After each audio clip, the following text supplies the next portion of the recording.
Esta noche, aquí, en la Fábrica TV, nuestro trono de la comunicación cofrade se viste de gala para recibir a la gubia y al bronce fundido. Ellos llegarán de la mano del insigne escultor e imaginero Juan Vega Ortega. En otro de los varales estará José María Vera con su agenda de noticias, y también tendremos la última entrega de Dando la Nota con el maestro Molero en su entrevista a Alberto Zumaquero. Prestos y dispuestos, nos ponemos en marcha. Bienvenidos a la Fábrica TV, bienvenidos a Málaga es Cofrade. Arrancamos.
Bienvenidos a la Fábrica Televisión, bienvenidos a Málaga es Cofrade. Como os he adelantado al inicio de la cabecera del programa, hoy en este trono de la comunicación cofrade, uno de los varales viene repleto con la gubia, viene repleto también con el bronce de arte y de la mano de un gran escultor e imaginero y un gran amigo también de esta casa. Augusto Pansar, buenas noches, bienvenido. Muy buenas noches, Félix. Ciertamente es un privilegio estar una vez más con todos ustedes, con nuestros televidentes y por supuesto con el artista que tenemos aquí hoy esta noche, que sin duda alguna colma todas las expectativas. Agustín Soler, saludos. Buenas noches, la verdad que es un privilegio tener a este amigo aquí con nosotros y esperando y deseando que nos cuente cositas, porque seguro que vamos a aprender mucho esta tarde.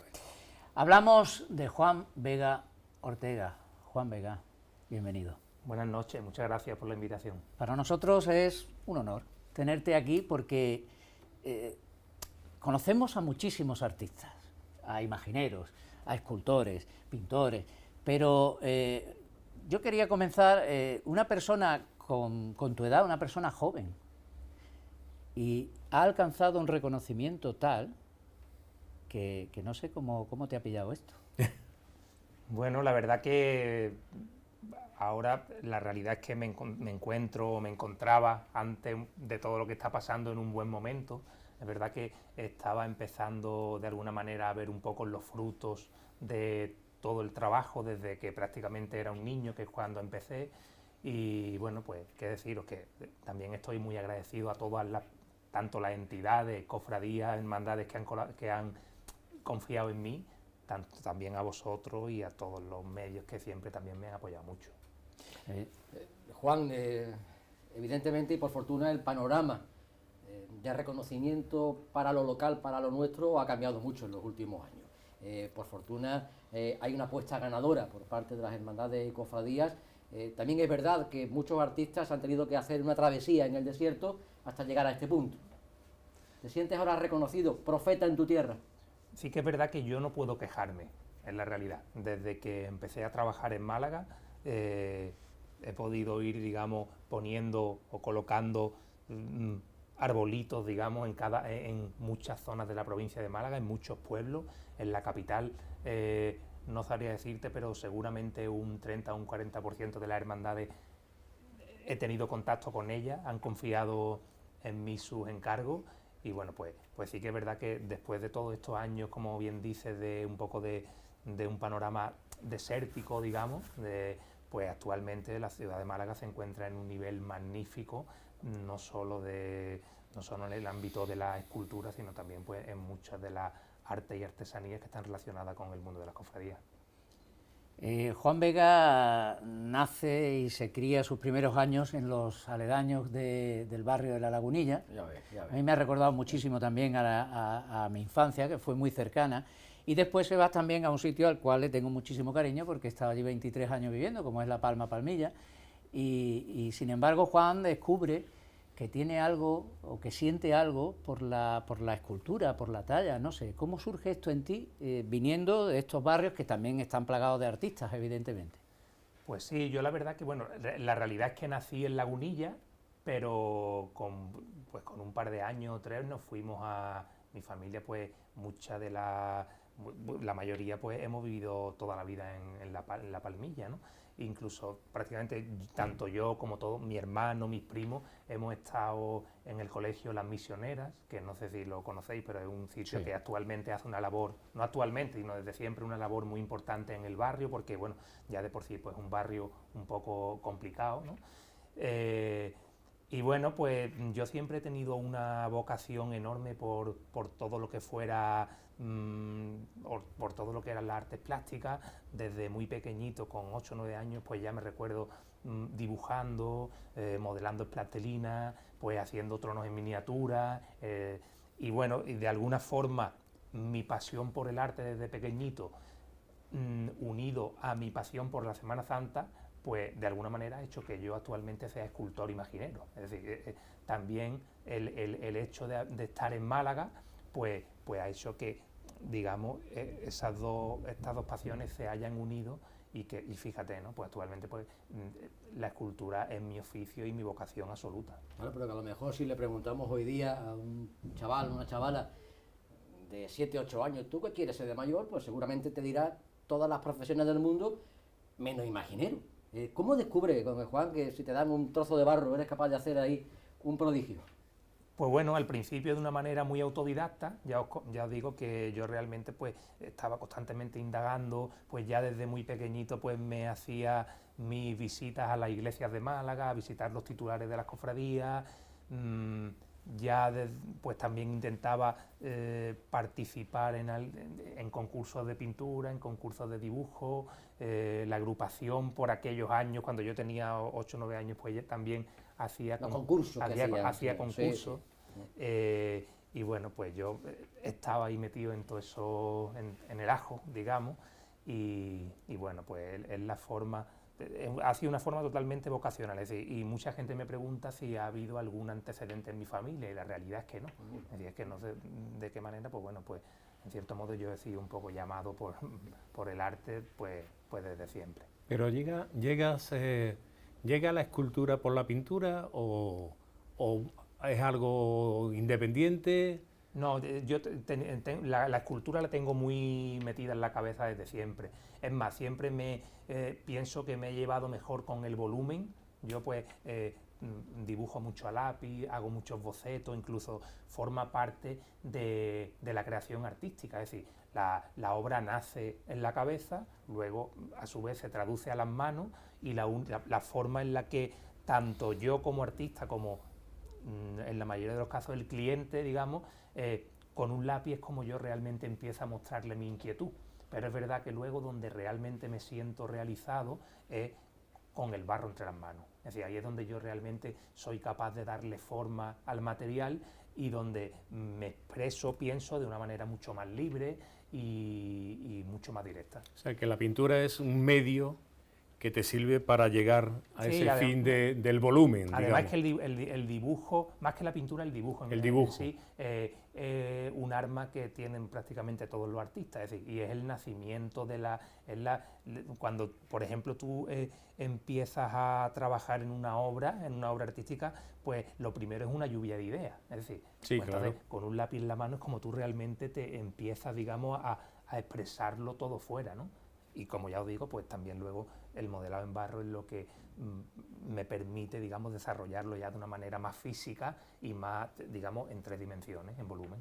¿Y conserva esos bosquejos de todas tus piezas? Sí, voy conservando un montón de... Tiene que ser muy curioso y muy interesante ver, sobre todo ver esa evolución, esa a lo largo de de los años. Sí. Además hay una cosa también que yo siempre intento transmitirle a la gente, y es que la escultura en sí, digamos, es decir, es un camino tan bonito, es decir, desde que tú tienes la primera idea y haces el primer bosquejo hasta que la obra está terminada, ahí hay un camino muy largo, es decir, y en el que incluso hay, pues, tú no tiras a la papelera, porque normalmente no lo tiramos, pero sí que es verdad que a lo mejor puedes ver sobre una obra, puedes ver infinidad de variaciones, sí, claro, hasta que realmente llegas a la obra definitiva, ¿no? Entonces, pues, esto es un camino, pues, muy complaciente, lógicamente. Lo que sí es cierto que yo creo que esta es la evolución que nos puede pasar a todos. Hablamos del ámbito cofrade, evidentemente, tú que también que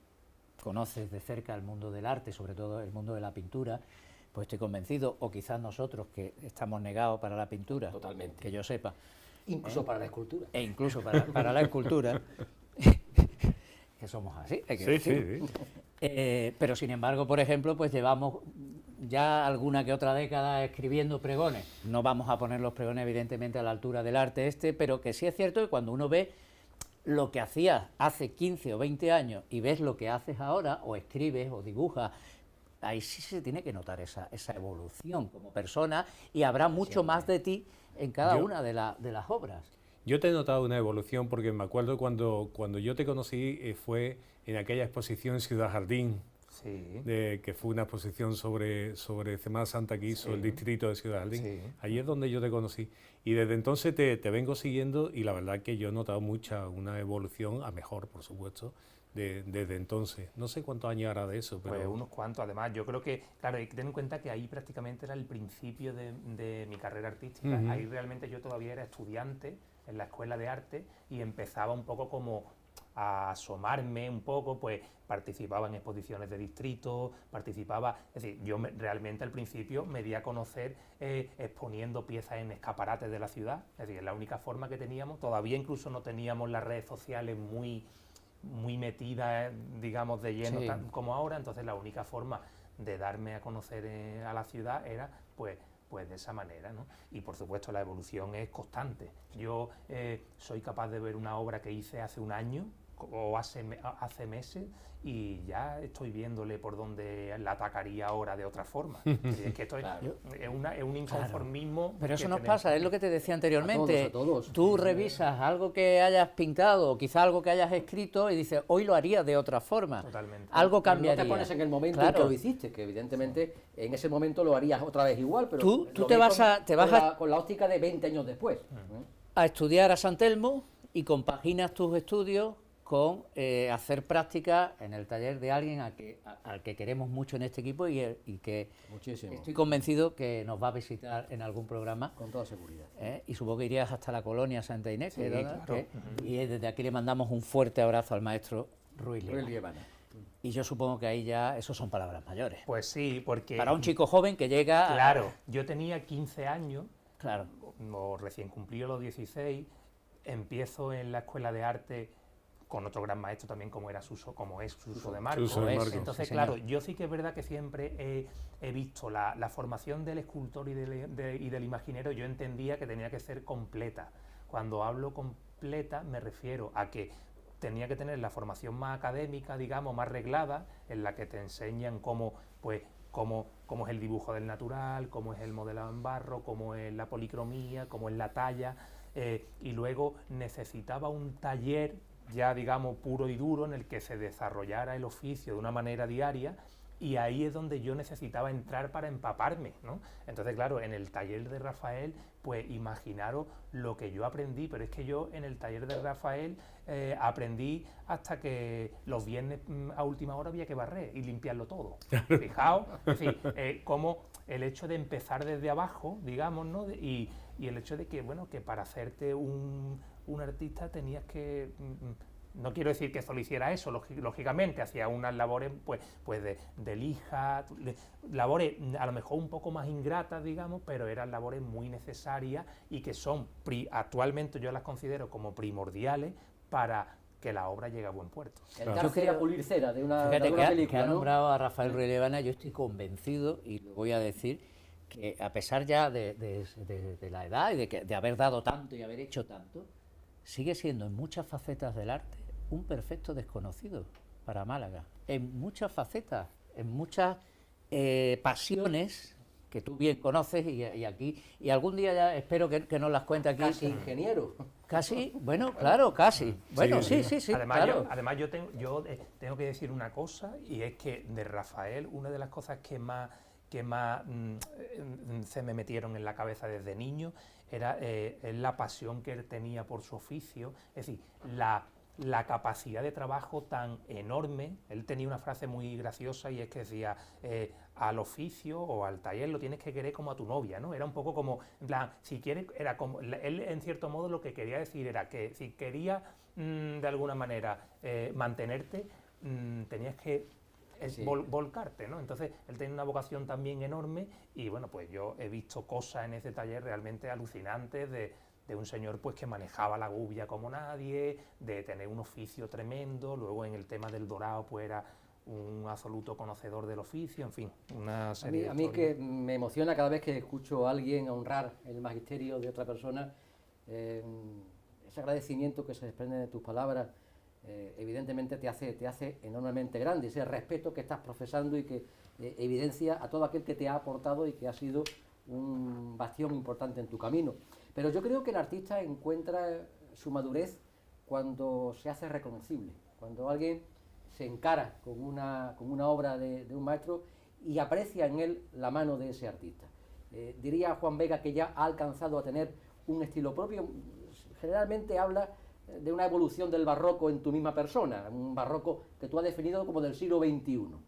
¿Has llegado a ese punto de hacer tu obra reconocible, Juan? Hombre, realmente yo creo que a lo mejor no soy ni el más indicado para hablar de eso. Es decir, el estilo, de alguna forma, el estilo de la obra, al fin y al cabo ya luego creo que es mejor verlo desde fuera, digamos, ¿no? Yo trabajo, lógicamente voy evolucionando, intento mejorarme en todo, tanto en técnica como en la expresión de una imagen, el cómo intentar impregnarla de la unción sagrada cuando la imagen es una imagen devocional. Pero, hombre, sí que es verdad que lógicamente después de unos años de trayectoria pues se van viendo unos grafismos, ¿no? Un poco una estética, claro, en la que, bueno, pues más o menos te vas reconociendo, pues oye, pues esto es de Juan o esto es de tal. Bueno, es lo que intentamos, la personalidad es lo más importante, pero también lo más difícil. Lo que en el pintor se llama la paleta cromática. Por ejemplo, claro, cuando tú utilizas, exactamente. El pintor llega un momento en que, digamos que utiliza una paleta de colores que lo hace reconocible. Que lo hace reconocible, claro.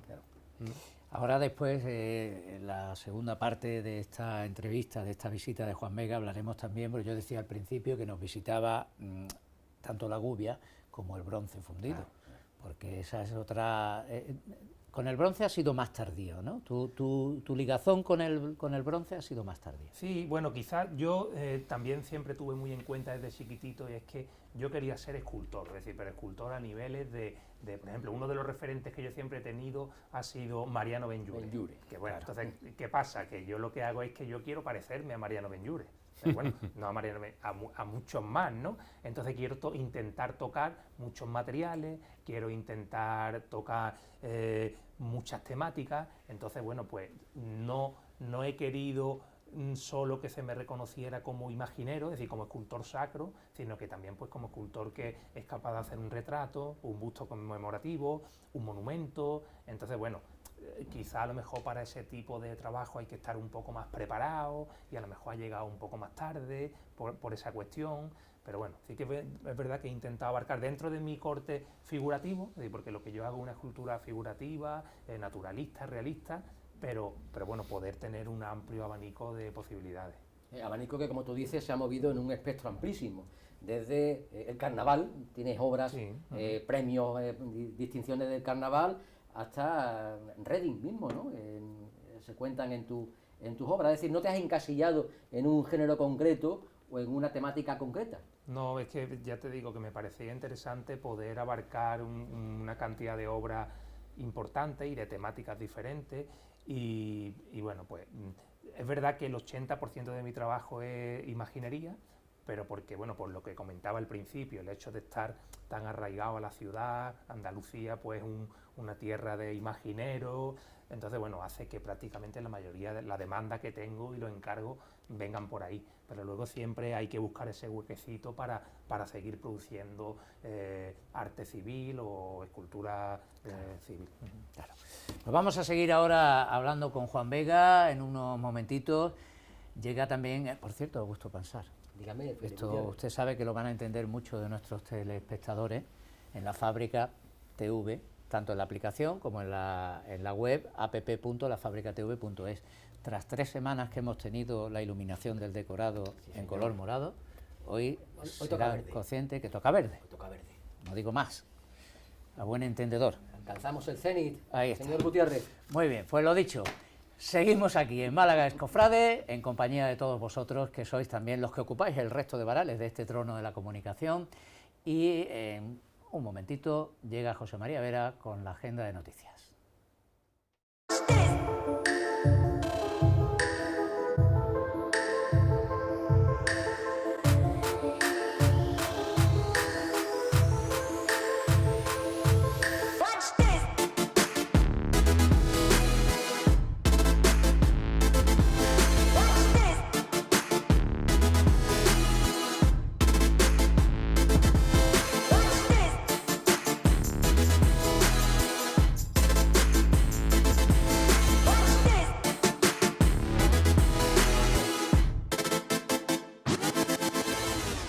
De vuelta con todos ustedes aquí en la Fábrica Televisión, en la Fábrica TV. Esto sigue siendo Málaga es Cofrade y, como os decía hace un instante, llega la agenda de noticias de la mano de don José María Vera. Muy buenas. Muy buenas noches, queridos amigos, un placer. Los trastos son de usted. Muchas gracias. Pues comenzamos nuestra agenda semanal desde Roma, con noticias de la Iglesia, a la que nos debemos, porque el Papa Francisco nombrará el próximo sábado 28 de noviembre a 13 nuevos cardenales, 9 de ellos menores de 80 años, electores por lo tanto.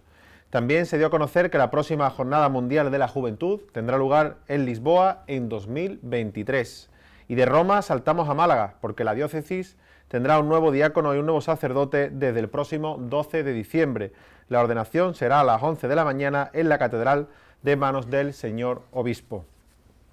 Pasamos al apartado musical, porque la banda de la Soledad de Mena renovaba con la Cofradía de Rico para acompañar a María Santísima del Amor. Y decir que La Esperanza de Santa Ana es la nueva marcha dedicada a María Santísima de Nueva Esperanza, obra de David Torres Fernández. Dolorosa, la del Martes Santo, que verá presentada su nueva corona, realizada por Joaquín Osorio, siguiendo diseño de Antonio Rodríguez, el próximo 5 de diciembre a las 12 de la mañana en Santa Ana y San Joaquín, su sede canónica. Y hablando de diseños también, decir que el artista Curro Claro ha diseñado para el Señor del Perdón de Ronda túnicas, cantoneras, broches y gemelos. Nos adelanta, como podemos comprobar, las cantoneras. Y nos vamos hasta la Cofradía de la Paloma, que celebraba el pasado domingo en la festividad de Cristo Rey y bendecía un relicario de San Manuel González que será venerado en su capilla por el Año Santo decretado por el Papa Francisco. La Hermandad del Miércoles Santo tiene previsto presentar el próximo 8 de diciembre, festividad de la Inmaculada, el diseño del nuevo manto, obra de Samuel Cervantes, que será presentado por Guillermo Briales, vestidor de María Santísima de la Paloma. Y eso es todo. No, bien, ha estado de vuelta al ruedo, ¿eh? Sí, señor. Vamos, Además, totalmente. O sea que... un surtido como los bombones de Sí, la y Caja algo que Roja. me gusta, que nos gusta y que siempre lo hemos hecho, lo hacíamos también en radio, es cuando hablamos de Málaga es Cofrade, también hablamos de la provincia de Málaga, señor. evidentemente. Y lo iremos poniendo en práctica. Lo cual también, además, Conforme aprovechamos para vayamos- invitar a nuestros televidentes de la provincia a que, a que nos través hagan llegar de, todas las de noticias. esa aplicación y metiendo el hombro, o contacten con nosotros a efectos de participarnos sus noticias y sus novedades, que aquí estaremos encantados Sí. de darle Sí, sí, difusión sí. y darle el trato que merecen, desde La luego. idea, ya la hemos dicho y la está explicando también Augusto Pansar, es que forméis parte de nuestro equipo cada semana. Y tan solo, pues si tenéis fotos que habéis hecho con los móviles o un vídeo en la página en la aplicación de la Fábrica TV, dentro de nuestro espacio de Málaga es Cofrade, veréis que hay distintas secciones y una de ellas es metiendo el hombro. Ahí ponéis vuestros datos y nos enviáis desde ahí mismo la foto o el vídeo. Estaremos encantados. De hecho, hoy vamos a poner en práctica y en marcha ya alguna de ellas. Pero antes, la última entrega, la última entrega de esa entrevista con Alberto Zumaquero, que nuestro compañero, como no, el maestro Molero, ha tenido, sí, por supuesto, ha tenido, por los dos, el invitado y el entrevistador, pues, como digo, ha tenido bien regalarnos a nosotros y a vosotros. Dando la nota, José Antonio Molero.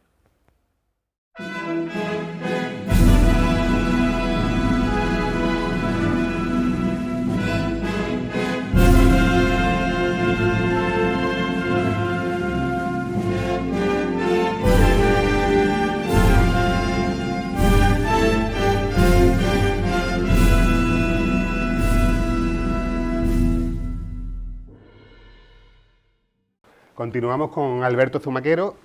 Alberto, te vamos a preguntar la actualidad. ¿Ahora qué ocurre? En plena pandemia, ¿qué ocurre con las bandas? ¿Cómo se lleva eso? Pues la actualidad ahora mismo no está dependiendo de nosotros, evidentemente. Está dependiendo de la normativa que haya vigente.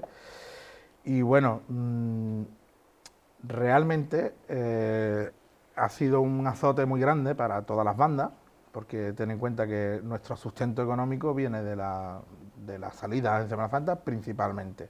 Luego hay otras muchísimas bandas a otro nivel, a lo mejor en el panorama andaluz, que bueno, que a través de los conciertos, no es el caso de La Esperanza, por ejemplo, que te hablo de lo que yo conozco, no es el caso.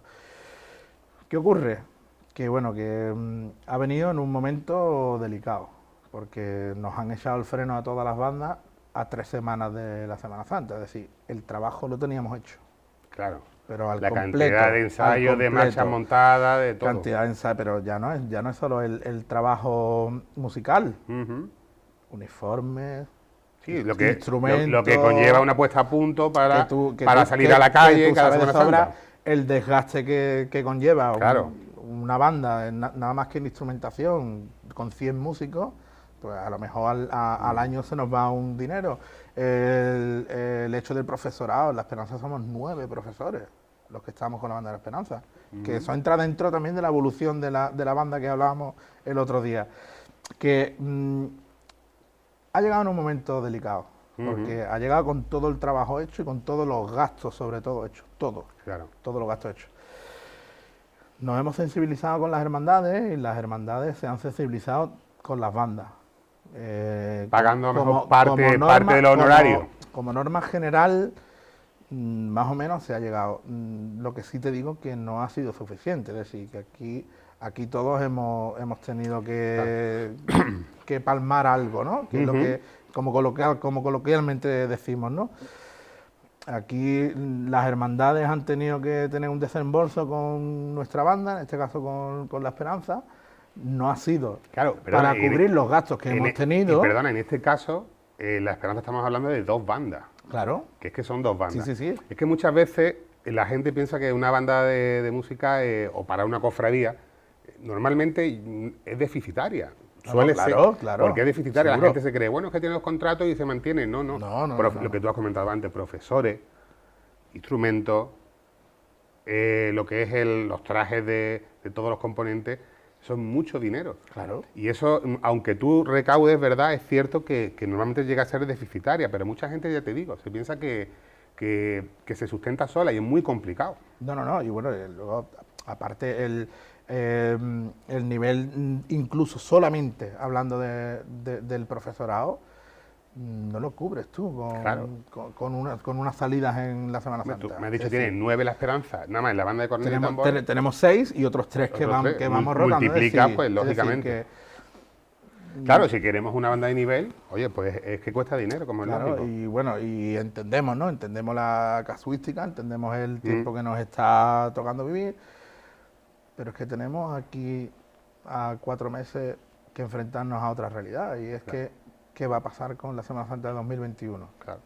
Los mayores ingresos vienen de ahí. Es decir, que ya hemos sufrido una, Y ahora, previsiblemente y desafortunadamente, pues parece que viene otra que no nos está dando muy buena cara a día de hoy. Y nosotros cortamos los ensayos hace 3 días, ensayos generales, pero la escuela tenemos que mantenerla. Es decir, no, primero porque se dan todas las condiciones adecuadas para que podamos seguir con la escuela. Nosotros tenemos una sala cedida por el ayuntamiento donde podían entrar perfectamente hasta 20 músicos con toda su separación. Incluso nosotros le hemos añadido que hemos comprado dos aparatos que son regeneradores de aire con sus filtros EPA. Es decir, que nosotros estamos poniendo mucho de nuestra parte para que la escuela, que es la base, que dentro de unos años será lo que sea, la realidad de la esperanza, que es como llevamos funcionando más de 20 años. Sí, así es como se mantiene una banda, y se mantiene el nivel. Nosotros vamos formando la base es más, lo preferimos muchas veces, ¿no? Muchas veces preferimos que el músico venga de cero y lo moldeemos nosotros a que venga con vicios adquiridos, ¿no? Claro. Por lo menos en la parte de la armonía. Luego ya en la parte de la voz principal de la corneta es más complicado porque ya tiene una exigencia que tú tienes que venir con una cierta experiencia. La corneta, esos son los estrellas, como yo digo, los guitarras solistas, como los grupos, en los grupos de rock, hay estrellas. Ya digo que yo de banda y corneta... Bueno, eso es como todo, vaya, eso es como todo. Lo que pasa es que, claro... ¿Hay mucha guerra en ese aspecto, Alberto? Es lo que hablábamos antes. No hay guerra. Aparte ya, mira, ya estamos llegando todos. De dejarme que voy yo solo, que voy yo. Que va, dentro de la esperanza al revés. Allí se quieren todos quitar los marrones. Allí nadie quiere hacer solo. Eso es un problema para nosotros.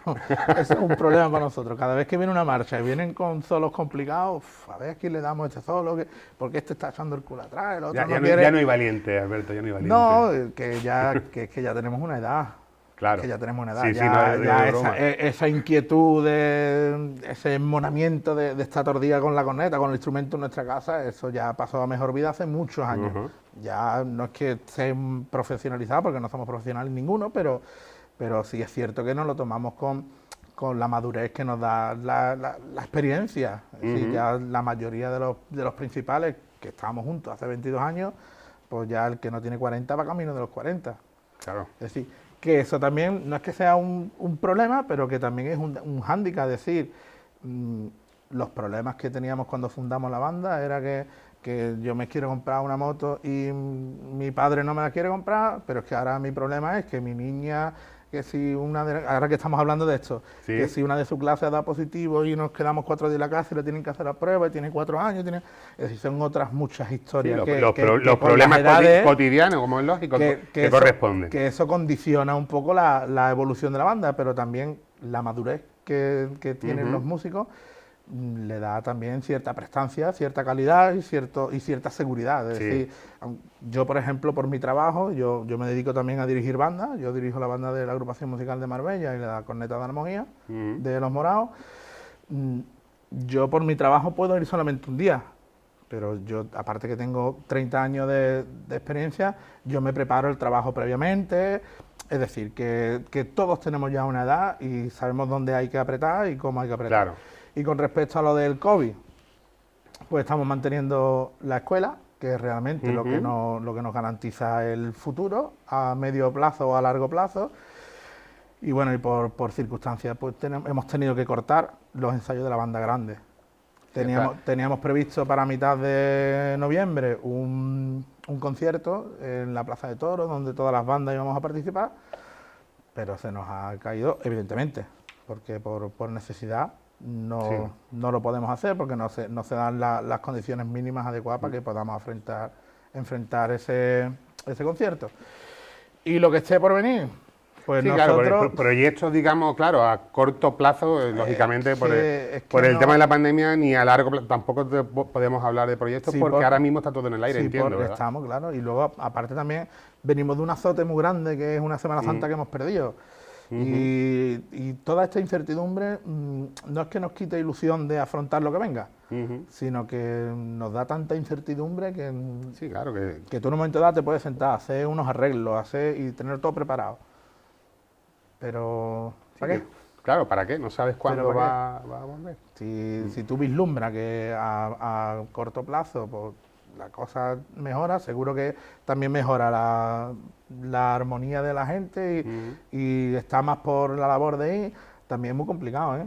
Que, tal y como está la situación, la gente dice, bueno, y voy a ensayar, bueno, es que se dan las condiciones para que podamos seguir con nuestra actividad, ¿eh? Sí, también lógico hay un cierto miedo. Claro, claro. Que a mí me pasa con mi hijo, por ejemplo, está en el conservatorio y a mí me da cierto reparo. Dice tú, bueno, está en el cole, si le metes el conservatorio, eso es más contacto que tiene. Pues me imagino que en el mundo de las bandas pues pasa igual. Ahora vas a la banda, ya tiene más contacto, aunque tenga todas las normas de seguridad, pero ese miedo está ahí, evidentemente. Y que las hay, ¿eh? Las normas de seguridad. Sí, no, es que si no, no se puede, las hay, no las se puede hay, hacer. Y aparte estamos concienciados desde el minuto 1 que pasó esto en marzo, estábamos concienciados que nuestra vuelta tenía que ser de esa manera, tenía que ser con todas las normas de seguridad, con las distancias que, de hecho, dimos un concierto en octubre por el ayuntamiento, a través del ayuntamiento, que se grabó en los jardines de...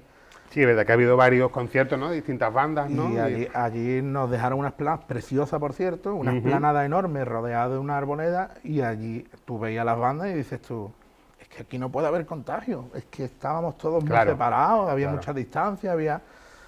Bueno, Alberto, pues muchísimas gracias por habernos acompañado en estas 4 entregas y por haber abierto esta entrega propiamente del programa. Me gustaría no ficharte, pero sí que me echara un cable de vez en cuando, porque como tú sabes que yo las cornetas y tambores no es mi mundo es la banda de música, pero sí que me hiciera una visita de vez en cuando. Cuando quieras. Sobre todo, ojalá, cuando pase todo esto de la pandemia y retomen la actividad las bandas, para hablar un poquito más de las actualidades, de los estrenos y demás. Cuando quiera, ya sabes que me tiene a tu disposición. Pues muy agradecido. Y nada, a ustedes recordar que nos seguimos viendo en Dando la Nota en futuros programas. Pues ahí estaba una vez más el arte, como no, musicalmente hablando, tanto del maestro Molero y en este caso su invitado, al que hemos tenido durante 3 semanas contándonos diversas cosas, Alberto Zumaquero, en torno a las cornetas y tambores en la Málaga Cofrade. Manolo Molina, bienvenido. Muy buenas tardes. Gracias también por unirte a esta mesa. Un día más, tertulia. buenas tardes, noche ya. Que estabas ahí detrás, entre bambalinas, casi arañando las telas, porque tenías muchas ganas de Quería estar salir, estaba calentando en la banda. Calentando. Sí, yo... es que tengo una especial debilidad por nuestro invitado, entonces faltaban minutos. Estaba esperando que llegaran los minutos, porque he tenido la suerte de compartir con él buenos ratos, de ir a su taller, de hablar con él de su proceso creativo, de sus influencias artísticas, de esa devoción que se le nota, como bien decía, por sus maestros. Póngale en modo automático. No, es que era solo saludarlo y ahora lo dejaba hablar, pero ya sabes tú que... Yo me adelanto, yo es que no me sujeto. Yo con artistas de esta talla no me aguanto, no me sujeto. Que os he estado contando un poquito lo de metiendo el hombro, cómo lo tenéis que hacer, y así lo han hecho, y para nosotros es un encanto recibir de parte de la cofradía de Medinaceli y Candelaria. Nos han enviado a Metiendo el Hombro una instantánea que lleva, según ellos, por título Celebración de la Solemnidad de Cristo Rey del Universo. Así que gracias, ya sois uno más también en este varal de la comunicación cofrade. Manolo, todo tuyo. Dale. Ahora se nos queda sin palabras. Ahora me quedo yo de esta manera. Sí. No, estaba pensando cuando lo oí antes hablar ahí en mi rinconcito, esperando que llegara mi turno, la enorme admiración que yo siento por este joven, al que he seguido prácticamente desde siempre, al que lo he oído hablar en más de una ocasión por las redes sociales y en algún que otro vídeo que suelo prestarle muchísima atención, porque de alguna manera es un artista que le gusta hablar de su trabajo. No siempre encontramos artistas con facilidad de palabra, más que dicharacheros, con las ideas muy claras, y Juan Vega es uno de estos artistas. Pero yo creo que el artista debe hablar de su trabajo. Sí, pero no todos tienen facilidad de palabra. Y en su caso concreto, cuando él se pone a hablar de arte, que es lo que realmente le gusta y entiende, igual de otras cosas se muestra más prudente, pero de arte es una delicia oírlo hablar, porque ya el hecho en sí de que utilice la palabra para explicar su trabajo ya está demostrando una maestría adquirida en el transcurso de muy pocos años, porque es muy joven. Don y Manuel, sin embargo, yo tengo impresionante. Como es habitual compartir tus palabras y tu opinión, nadie puede evaluar, nadie puede explicar mejor su obra que el propio artista. Claro. Evidentemente, incluso los mismos críticos de arte están sujetos a un cierto academicismo o a incluso al gusto propio, evidentemente, que le hace tener sus filias, sus fobias o sus criterios. El artista es quien sabe lo que quiere decir, el artista es quien sabe lo que quiere hacer, y el artista es quien mejor sabe con qué resultado ha terminado esa obra.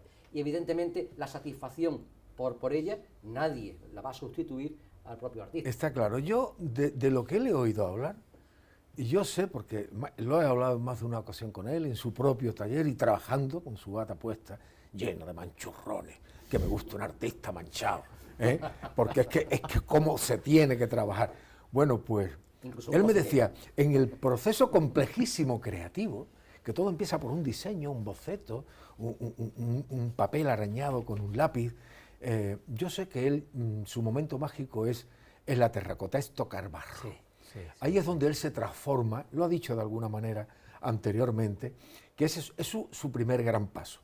Después llegar a pasar a puntos, llegar a la madera, y le llega tal vez lo que él más le desagrada, que es el estucado y el lijado, que yo sé que le gusta muy poco, como a todos los artistas, pero que sin embargo es absolutamente fundamental para plantear la posterior encarnadura y el proceso creativo pictórico que eso conlleva hasta la finalización. Pues venga, no sé si el artista ahora eres tú. ¿Es así o no? Manuel Molina. ¿Es así o no es así?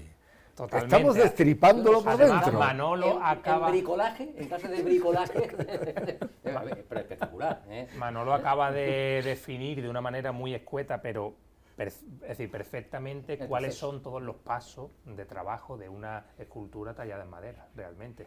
Justamente todo lo que ha dicho, y bueno, está claro que hay un proceso, digamos, de idea, luego la terracota, que para mí pues lo considero como el material predilecto, y luego, por supuesto, pues todo el proceso de aparejo, de yesos, de estuco, y por último la policromía. Porque, Juan, para aquellos televidentes, telespectadores y para los que no entendemos mucho de este tipo de arte, la terracota, tú coges, tienes que hacer un busto, Sí. es un mazacote, por así decirlo, de barro, y tiene de la nada, Magia. tiene que surgir. Claro, precisamente por eso yo creo que muchos de los escultores, y bueno, yo hablo de mí en concreto, nos movemos también en ese material, porque es un material tan maleable, tan manipulable, que permite en relativamente poco tiempo ver resultados. Es decir, tú colocas un volumen, pues a la hora de, por ejemplo, de elaborar un busto o una anatomía completa, cualquier tipo de pieza, es un material que te permite incluso dejar la impronta, es decir, la impronta de los dedos. Veréis esculturas, quizá algunas más, digamos, incluso en la calle, de corte más expresionista, en las que el artista a lo mejor ha dejado la huella de un palillo, la huella de un dedo, es decir, todo eso en cierto modo enriquece mucho la obra, ¿no? Y bueno, precisamente por eso es un material que yo pues lo amo absolutamente, porque por eso, por la rapidez, por la inmediatez que tiene, ¿no? Pero es que además Juan, me consta que esa pasión por el barro ha hecho que surjan amores a primera vista, porque ha habido encargos que han nacido de contemplar una obra tuya en barro y decir, yo quiero esa obra en madera. Claro. Y se me ocurre, por ejemplo, un San Juan, de la Hermandad de Sentencia. Sí. Sí, cuando llegó ese encargo, pues que fue pues cuando estaba Eduardo Pastor Sí, como exactamente. hermano mayor, pues entonces Era una exposición, creo que en Puerta Oscura, ¿no? claro, ¿No era? todo surgió en una exposición Claro. en la que yo participé en Puerta Oscura, creo que en el año 2013, no recuerdo mal, y entonces bueno, pues ahí entablamos una conversación así muy rápida, y él me comentó pues la idea que había en la hermandad de poder hacer la imagen de un San Juan. Y entonces yo, pues, bueno, en cuanto tuve un rato o tiempo, pues me puse a trabajar en ese busto, y ese busto de barro, pues bueno, Flechazo, claro, flechazo. dio lugar a que al final, pues la obra se llegara a culminar en madera. A mí me gustaría, más que palabras que yo pueda utilizar, dos expresiones que oí en boca de dos de tus maestros. Uno de ellos ya citado esta noche aquí, Suso de Marcos, que se dio rápidamente cuenta, cuando un niño de 14 o 15 años empezaba con él en la escuela de San Telmo, donde Suso de Marcos era profesor de talla y escultura, creo exactamente, y se dio rápidamente cuenta de que aquel niño tenía algo. Y Suso de Marcos, él dijo en una ocasión, que lo oí en televisión, dijo: me di cuenta de que detrás del niño Juan Vega estaba el gran artista Juan Vega. Y había que llevarlo de la mano para que no se maleara y no se equivocara de rumbo, y para que pudiera explotar por sí mismo toda la ingente capacidad creativa que tenía dentro. Que eso lo diga un maestro de la talla de Suso de Marcos, ya va de dicho. Pero si a eso le añadimos otro piropo también íntimo de una profesora como Capilla López, que fue tu profesora durante la escuela de San Telmo, que hablando de ti dijo: me di rápidamente cuenta que Juan Vega tenía una enorme capacidad creativa y sobre todo tenía una gran trascendencia. Era un hombre, y es un hombre, que está llamado a grandes obras. Que dos profesores, rodeados de alumnos a lo largo de toda una vida profesional, digan o hablen de ti de esa manera, ya significa un salto adelante que te tienes que llenar de orgullo, que yo creo que rodea muy bien tu trayectoria, porque empezaste con las miniaturas, con los pequeños trabajos, poco a poco empezaron a llegar los trabajos para tronos, las cartelas, después los cirineos, que más de uno hay por ahí en cartela que tenemos a la espera de que pueda ser presentado, y ya estamos trabajando con grandes obras, ya con crucificados. A mí, hablando de ti, y se lo he dicho a más de una persona, me pasa con muy pocos artistas. Y yo veo, Juan, sinceramente, veo una obra tuya que no sé que es tuya y digo: Juan Vega. Y no me equivoco casi nunca. ¿Sabes por qué? Porque estás empezando a adquirir lo que tu maestro Suso de Marcos te dijo hace muchos años. Pero eso conlleva también... Sé tú mismo, ten personalidad. Yo creo que eso conlleva también mucha responsabilidad, ¿verdad? Hombre. Sí, por supuesto. Yo os cuento un poco cuando... vamos, Manolo, llevas toda la razón y sí, ya lo sé, si es que los he oído a ellos. Claro, él fue si necesitas un biógrafo, vamos, que él tiene ya algunos pendientes, pero que también te puede hacer hueco, que no hay problema. Fue una persona importantísima en mis comienzos, porque además es que, por ejemplo, pues él daba unas directrices a los alumnos, y es verdad que, bueno, pues ten en cuenta que éramos pues prácticamente niños, un poco pues que incluso en esas edades pues somos un poco más rebeldes y a lo mejor pues estamos un poco más dispersos, pero yo creo que también él lo vio, pero claro, yo es que, por ejemplo, os puedo contar que es que yo no me iba ni a merendar, es decir, a lo largo de la tarde de estudio era tal la fiebre que yo tenía. Por eso Manolo no lo perdona. Claro, no. Ni la siesta ni la merienda. Claro, la siesta y la claro, merienda, no. Suso, digamos que vio un poco, pues bueno, pues posiblemente vio a un chaval que tenía muchísimo interés, pero un interés ya que desbordaba todo, quería hacer una esponja, quería absorberlo absolutamente todo. Entonces, bueno, pues dijo, pues este hombre tiene pinta de que le va a gustar esto y de que quiere ser artista. Y dime si es verdad que tu maestro te dijo también: no hagas barroco en escultura, porque el barroco ya está hecho. Claro. En el barroco ya está hecho. Acércate todo lo que quieras, pero desde una perspectiva muy personal tuya. Sé distinto, sé diferente, busca nuevas fórmulas. Claro, porque es verdad, y lo estás haciendo. Porque él incentivaba, de alguna manera, a que no se hiciera lo mismo. Exacto. Es decir, que siempre se ha hecho. Es decir, yo actualmente también lo considero, que los artistas somos artistas de nuestro tiempo y que por supuesto tenemos que beber de todo, ¿no? A lo largo, lo rico que es la historia del arte a lo largo de los siglos, ahí es donde está la fuente para poder beber, pero luego cada uno tiene que filtrarlo desde sus vivencias y desde sus maneras y desde sus rasgos para poder realmente hacer una obra personal. No obstante, aunque tengas, como decías antes, un referente aspiracional, no sé si es un palabra, a Benlliure, trabajar en Málaga, la imaginería cofrade no te permite del todo el escapar o el salir corriendo del barroco. ¿no? Y además yo no tampoco lo quiero, es decir, sino que intento pues eso, beber de muchas fuentes. El barroco, posiblemente pues sea el culmen de la imaginería, ¿no? Es decir, pues hay escuelas magníficas, la escuela sevillana con grandes maestros como Martínez Montañés, Juan de Mesa, Pedro Roldán, todo eso son, digamos, como escultores de cabecera, y que todos los que nos dedicamos al arte, a la escultura, tenemos que tener como referencia. Pero luego también hay una escuela castellana importantísima en España, la Granadina, con baluartes como Pedro de Mena, Alonso Cano, todo eso son, digamos, es decir, yo os puedo decir que yo estoy trabajando en mi estudio y yo tengo libros abiertos y pantallas de ordenador con obras de esos referentes, porque eso es un poco lo que te da la vida y lo que te da la inspiración. Yo no pretendo copiarlo, pero sí, digamos, beber de ahí, ¿no? Porque es la base de todo. Es decir, supongo que cualquier persona que se dedique a la literatura o a la escritura, pues ha leído y tiene sus referentes, a autores, y tiene sus referencias, pues en cierto modo es un poco lo mismo. Es decir, tenemos que... Juan, yo sé que uno de tus grandes sueños infantiles era tener una pieza de bronce en las calles de Málaga. Ya has visto cumplido ese sueño con la estatua de Reding, del general Reding. ¿Qué te queda por hacer en Málaga? Mucho, ¿no? Bueno, yo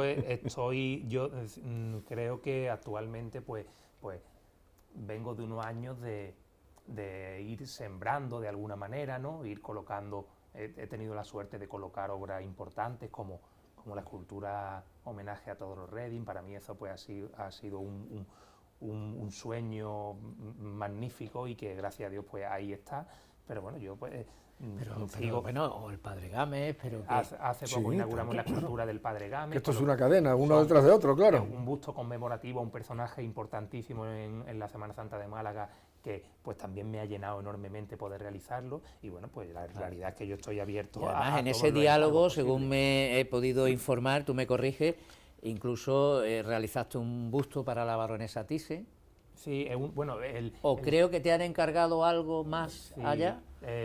Actual, eso sería uno de los trabajos actuales en los que estoy trabajando. Vale, actualmente estoy trabajando en una escultura para la baronesa. ¿Tienes cartera de pedidos para un tiempo? Bueno, por ahora sí, es decir, pero sí que es verdad que bueno, no se puede obviar lo que estamos pasando todos, evidentemente, ¿no? Y está claro que las cofradías se han visto afectadas, que es una pandemia a nivel global, y que todos de alguna manera vamos a estar afectados más tarde o más temprano. Yo actualmente sigo trabajando, gracias a Dios tengo encargo, pero hombre, si esto se demora mucho en el tiempo, pues llegará un momento en el que se agoten los encargos. Pero bueno, yo también pienso que es importante ser optimista,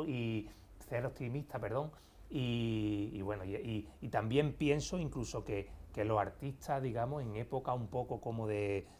No los artistas, todo el mundo, tenemos que de alguna forma pues reinventarnos. Yo no es que pretenda reinventarme, digamos, y hacer algo totalmente novedoso, pero sí que, bueno, pues está abierto a otro tipo de cosas, o volcarlo ahora más que nunca en el tema más online, por ejemplo, apostar por el trabajo. Yo, por ejemplo, pues puedo contar que ahora estoy embarcado en un pequeño proyecto en el que he hecho unos cursos online, un poco para intentar transmitir mis conocimientos a aficionados a la escultura, y todo esto son cosas que a lo mejor en un momento en el que no tenía ni un minuto libre, ahora no lo tengo tampoco, pero bueno, pero no sé, un poco pues tener la mente abierta de manera que bueno, llegar a cuanto más sitio. Pero muy cierto, cuando reconocemos a Juan Vega ya como un artista consagrado, porque yo creo que evidentemente nadie puede discutir que Juan Vega es un artista consagrado, ¿eso disuade a quien va a encargar un trabajo de condicionarte el modo en que lo quiere, o te da total libertad, o te dice, te encamina o te encasilla hacia un modelo determinado? Bueno, la realidad es que cuando prácticamente ya la gente sabe lo que tú haces.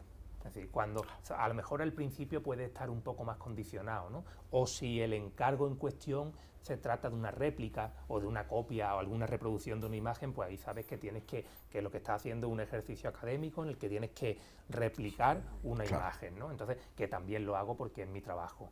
pero es verdad que cuando ya, digamos, ya hay un amplio catálogo de obras, pues la persona que llega a ti sabe lo que tú haces, con lo cual lo normal es que te den total libertad. Es más, pienso que igualmente que cuando el artista le dan total libertad es cuando realmente tú te encuentras como pez en el agua, porque no tienes ninguna cortapisa y tú ahí te sientes totalmente realizado. Exacto.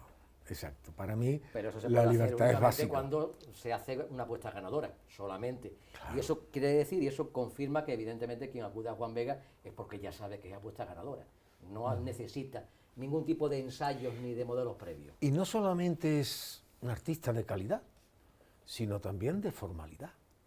Y en los tiempos que corren no es baladí este asunto.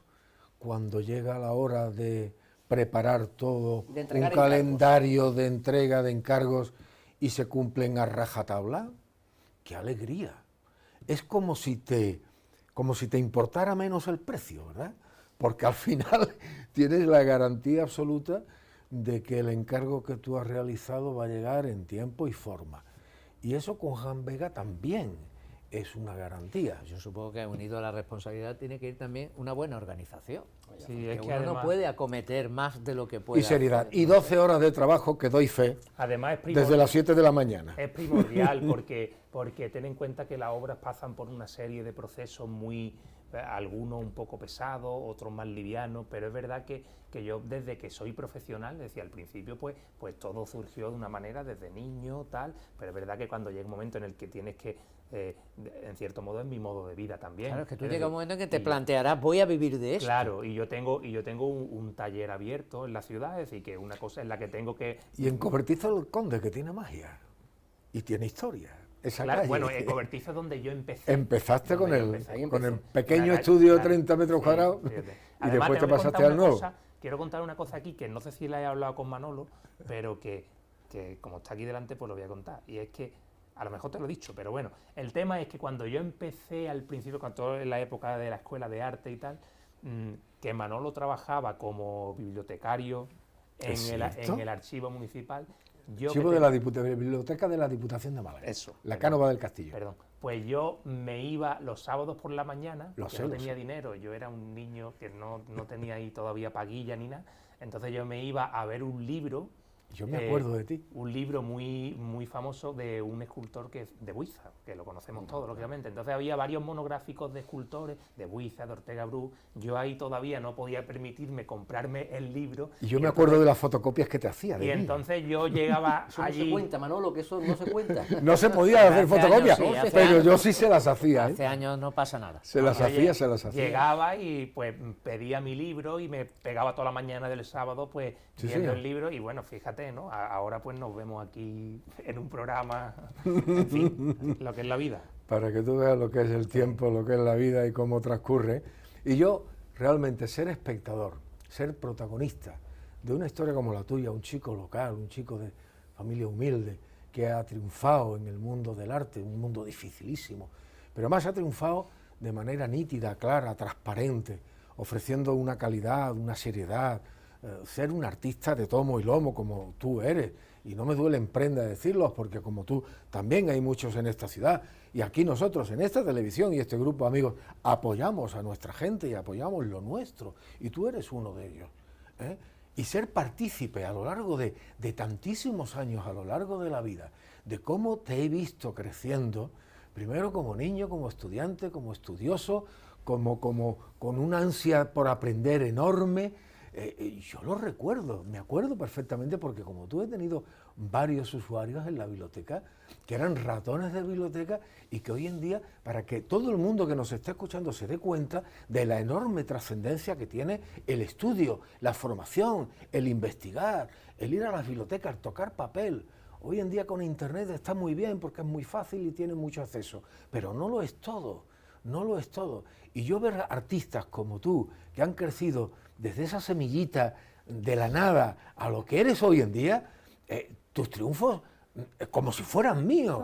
Sí, de verdad, sinceramente te lo digo, como si fueran míos. ¿Biógrafo o manager? Sí, puede hacer las dos bueno, cuestiones. Yo creo dentro que ya, de 10 años, cuando yo ya esté hecho una pasita y tú ya estés más madurito, seguramente volveremos a tener otra conversación ¿Qué vamos a y ya seguir me dentro de dirás, 10 años? y Aquí ya nos me dirás tú citamos a mí dentro para de dónde 10 tú estás años. trabajando. Acuérdate de lo que te estoy Que diciendo. llegamos del tirón, a los 10 años. No sé. Que por cierto, Acuérdate. corroborando lo que dice Manolo, pero sí una pequeña precisión. ¿No? Ha dicho una gran verdad, que desde aquí siempre hemos apoyado a lo nuestro y hemos apoyado a los nuestros, pero no porque sea una simple manifestación localista, No. o no para nada porque son sea buenos. vecino, sino porque son buenos. Claro. Porque son buenos Porque y son porque buenos. tenemos aquí lo bueno. Sí. Evidentemente, sin despreciar y sin negar a todo lo que es bueno que no sea de aquí, porque evidentemente sería del género bobo negar el magisterio a quien lo Porque tiene. no que, ahora, pero hace tiempo, y tú eso lo has conocido, Manolo, costaba muy mucho llamar a las puertas de alguien de la propia ciudad.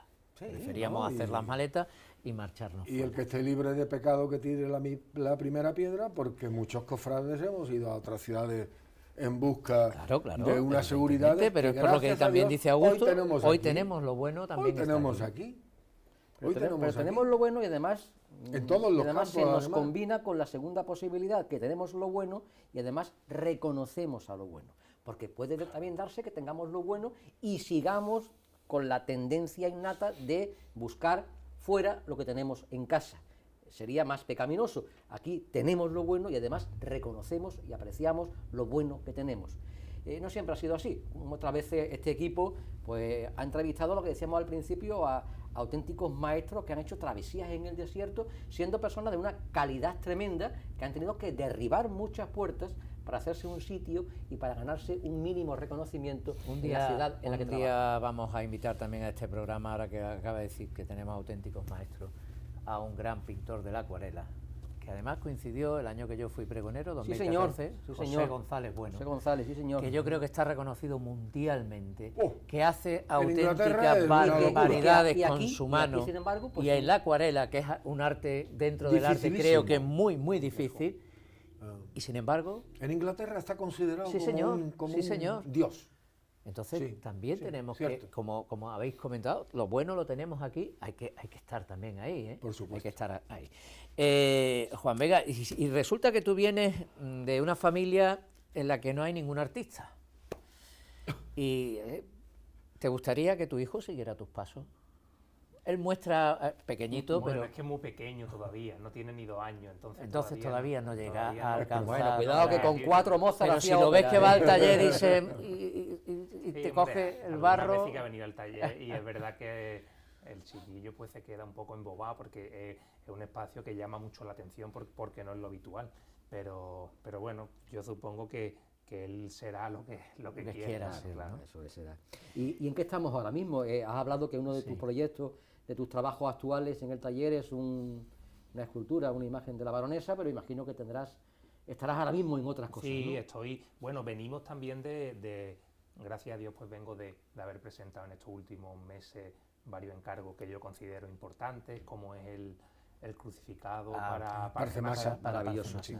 Que bueno, porque pues ha sido un encargo un referente importante. ¿Por qué? Porque cuando se me hizo el encargo, hacer una imagen que prácticamente, por desgracia, casi todos los malagueños pasamos a lo largo del año en algún momento por ahí, y una imagen que tiene que de alguna forma atender al que va en una circunstancia penosa, digamos. Cumplir con la misión específica Claro. que tiene esa imagen, Claro. de consuelo, el que va allí, pues muchos de ellos tendrán esa fe y buscarán en ese crucificado esa reparación que no encuentran de otra La manera, ¿no? compasión, el Cristo de la compasión. Eso sí me gustaría a mí que nuestro invitado nos lo explicara brevemente. Además, que nombre más... ¿Qué siente un artista por dentro cuando ve que hay gente que se pone delante de una obra tuya y se conmueve, llora, reza? Tiene que ser fuerte, ¿no? Intenta explicarlo. Es que eso es muy difícil de explicar, pero yo sí que es verdad que, a ver, ¿cómo lo digo? Te llenas, es decir, porque después de tantos meses y horas de trabajo que se le dedica a una obra en la que estás buscando, porque claro, llega un momento en el que tú sabes la técnica, es decir, y yo sé cómo puedo policromar la imagen, sé cómo puedo modelarla, sé cómo puedo tallarla, pero pero que luego la imagen llegue a transmitir al que la contempla, eso no termino de controlarlo. Es que no es un binomio. No lo controla, ¿no? No es un binomio seguro, calidad con Claro. transmisión de devoción, ¿no? Entonces eso es lo que le llamamos un poco en el argot artístico la chispa, ¿no? La magia. La magia de la imagen, la unción que se le llama. Entonces, claro, eso es muy difícil. Incluso yo reconozco haber hecho obras en algunos momentos de mi trayectoria en las que luego con el tiempo las he mirado y he dicho, pues aquí me ha faltado algo. Claro. ¿Sabes? Y sin embargo, Claro. pues el crucificado último, pues una imagen en la que yo... La compasión, ¿no? Claro. Me he volcado tanto y creo, pues humildemente, que creo que se ha conseguido pues ese rostro de dulzura, ese rostro de un poco de, pues, de compasión, como bien dice su advocación, ¿no? Y fíjate además con lo que dice David Manolo, que aquí tenemos ejemplos de obras de una calidad artística impresionante que no han tenido ese componente devocional. Y me viene a la memoria, no quiero evidentemente ofender a nadie, pero no tuvo fortuna en Málaga la soledad, la glorificación de la soledad del maestro Juan de Ábalos. Por ejemplo. No consiguió captar, no consiguió enganchar, no fue del gusto devocional de quien estaba llamado a hacerla su titular, y que evidentemente eso no quiere decir que se deba regatear un ápice de la inmensa calidad artística que podía tener y presentaba el maestro Juan de Ábalos, ¿no? Juan Vega Ortega, ¿se nos ha quedado algo en el tintero que...? Sí, ¿en qué estábamos? Sí, bueno, luego Ah, pues, bueno, con lo último. el busto de padre, don Manuel Gámez, don Manuel que se Gámez. inauguró hace muy poquito, y luego pues actualmente me encuentro trabajando en una imagen de la Inmaculada para Antequera, también una Gran plaza también. una imagen, sobre todo por trabajar para Antequera, pues siempre importante porque la calidad del patrimonio es enorme, entonces pues hay que estar a la altura. Sigo trabajando en la tercera imagen para el conjunto escultórico del Santo Suplicio, que es uno de los proyectos que está ahí también en Esa marcha. Zamarrilla en Málaga. Exactamente.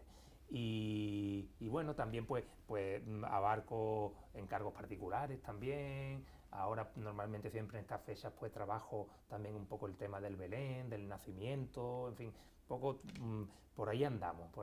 Y algunas cosas a lo mejor que no puedo... Claro. No, Descubrir ahora, la iremos descubriendo con el tiempo. Descubrir. Pues Sí, no, querido si al Que me he final amigo, enterado que incluso alguna de ellas afecta incluso a Misericordia Gran Poder, ¿eh? Sí. He escuchado yo algo. He escuchado yo algo. Tenemos un ángel Bueno. cirineo que está ahí pendiente Bueno, de ser claro. presentado, que ya está terminado, Bueno, ya está culminado por el artista. Y bueno, pues por desgracia la pandemia no te preocupes, Manolo. lo cambió todo y estamos a la espera de encontrar un hueco para hacer una presentación como Dios quiera. Si no podemos hacerla como queremos nosotros, pues la haremos también en la iglesia, técnica pero y con la de esta distancia cuaresma no va a pasar, desde luego.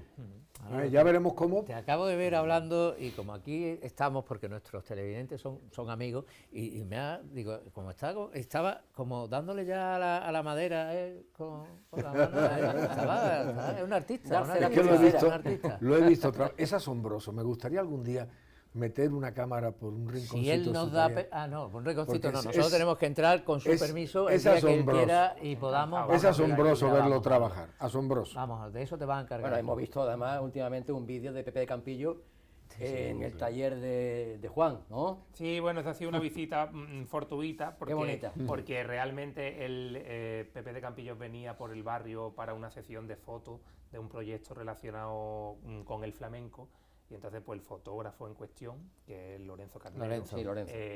me comentó, además fue una cosa muy rápida, oye Juan, ¿te importa que pasemos al taller para hacer una foto a Pepe de Campillos? Yo le dije, encantado, vaya, porque además... un personaje de su altura, y entonces pues echamos un ratito muy gracioso, porque además pues el hombre pues nos contó anécdotas de su vida y fue un placer enorme. También lo tenemos en nuestra Sí, señor, agenda sí, señor. al También amigo está en Pepe de cartelera, Campillo, sí. porque lo hemos tenido en radio y lo vamos a tener también en televisión. Juan Vega Ortega, ha sido un auténtico honor para todo este equipo compartir este rato de televisión contigo. Muchísimas Encantado gracias. y muchísimas gracias a vosotros, de verdad. Diga dónde llegó aquel niño que leía Buiza. ¿Dónde ha llegado?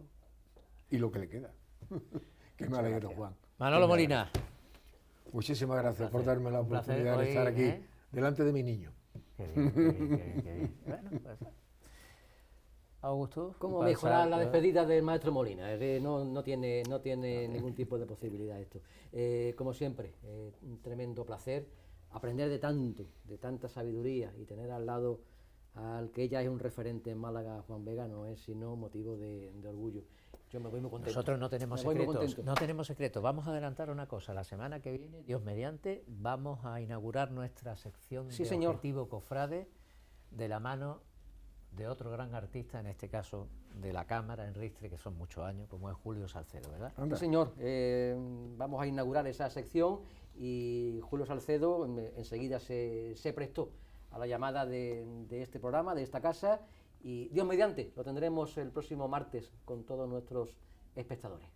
Pues gracias, cómo no, al señor Paco Taconi, gracias también a Sandro Gutiérrez, a todo el elenco que hace posible que un martes más estemos aquí, y luego a partir de ahí, pues en la aplicación, La Fábrica TV, en la web app.lafabricatv.es, podéis seguirnos, en principio, con este programa. Dentro de poquito tiempo se irán incorporando también compañeros y se hará una programación mucho más abundante y esperemos que también muy de vuestro agrado. Hasta la semana que viene, aquí en Málaga es Cofrade, sean felices. Adiós.